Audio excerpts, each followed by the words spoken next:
Hello everybody, in this session you will learn about recontext. Have you ever heard or learned about recontext before? Halo semuanya, di sesi ini kita akan belajar tentang text recon. Apakah kamu pernah belajar atau mendengar tentang recontext sebelumnya? Because there are some kinds of text in English. So in this session you just learn about recontext. Karena dalam bahasa Inggris ada beberapa jenis teks, jadi di sesi ini kamu hanya akan belajar tentang text recount. Oke everybody, are you ready? Let's get started. Oke, semuanya sudah siap? Ayo kita mulai. Recount text.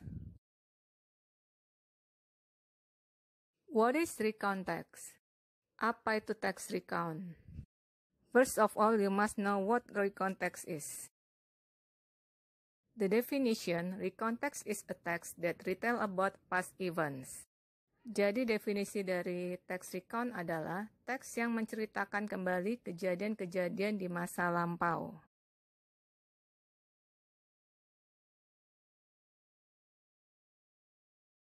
Next, you will learn about what is the purpose of recontext. Selanjutnya, kalian akan pelajari apa sih tujuan dari text recount.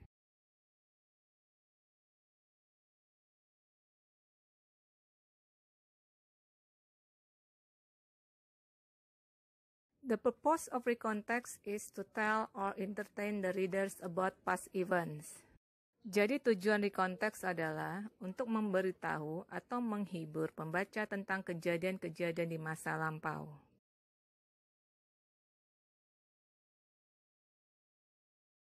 And then, I will tell you what is generic structure of recontext. Lalu saya akan memberitahu apa sih langkah-langkah dalam pembuatan text recount.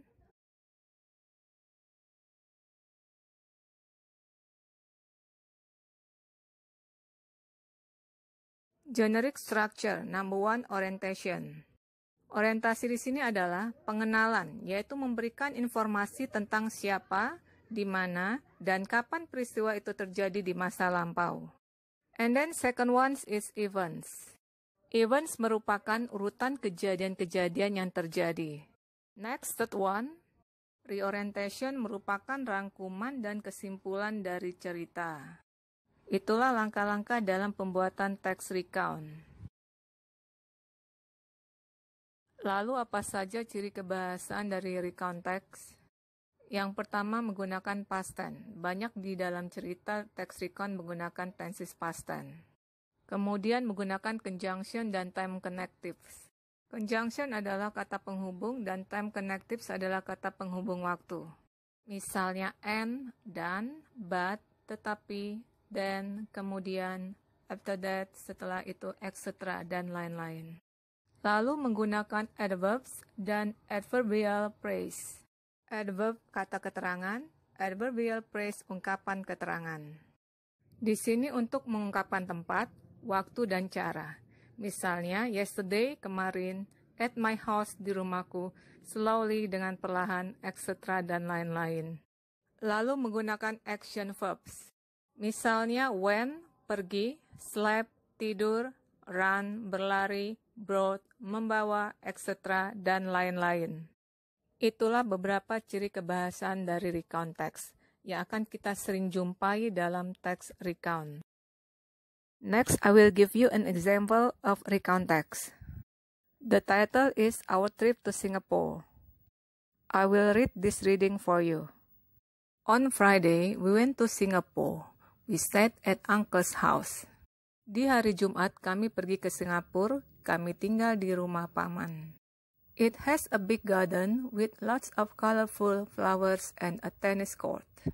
Rumahnya memiliki kebun yang besar dengan banyak sekali bunga-bunga berwarna-warni dan lapangan tenis. Di bagian paragraf ini adalah merupakan orientation. Di bagian orientasi ini ada siapa pelaku atau tokohnya, yaitu kami, penulis dan keluarganya. Lalu di dalam reading ada tempatnya, yaitu di Singapura, tepatnya di rumah paman. Lalu kapan terjadinya? Di dalam bacaan terjadinya pada hari Jumat. Di dalam paragraf ini sudah memenuhi kriteria dari orientation. Ada siapa pelakunya, tempatnya di mana, dan kapan terjadinya. Lanjut di paragraf kedua. On Saturday, we visit Universal Studio. It was a lot of fun. Pada hari Sabtu kami mengunjungi Universal Studio. Tempatnya sangat menyenangkan. Then Mommy and I went shopping with Dea, my cousin. Lalu ibu dan saya pergi berbelanja dengan Dea, sepupu saya. We went to some antique shops and I tried on some old hats.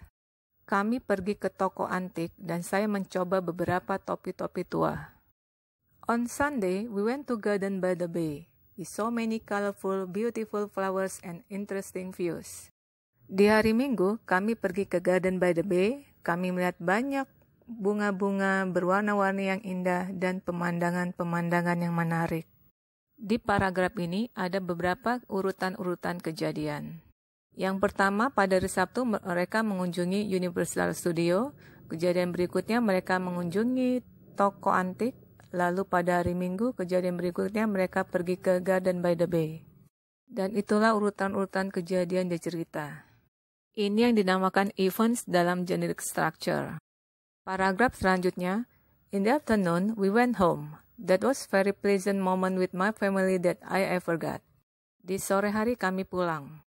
Itulah momen yang sangat menyenangkan bersama keluarga saya yang saya alami. Jadi di paragraf ini merupakan reorientation. Di sini terdapat kesimpulan dari cerita bahwa penulis memiliki pengalaman yang sangat menyenangkan di perjalanannya.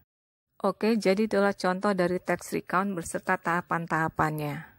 I hope you have understood about this text. Saya harap kamu sudah paham tentang teks ini. And I want you to be able to make a recount text based on your own experiences. Dan saya ingin kamu bisa membuat suatu teks recount berdasarkan pengalaman-pengalamanmu sendiri. Okay, I think it's enough for this session. See you in the next learning video. This reading text for your exercise. I want you to comprehend this reading text about my bad experience and then you answer the question based on this reading text. Saya ingin kamu memahami tentang teks bacaan ini, lalu kamu jawab pertanyaan-pertanyaan berdasarkan bacaan di teks. Focus and happy working.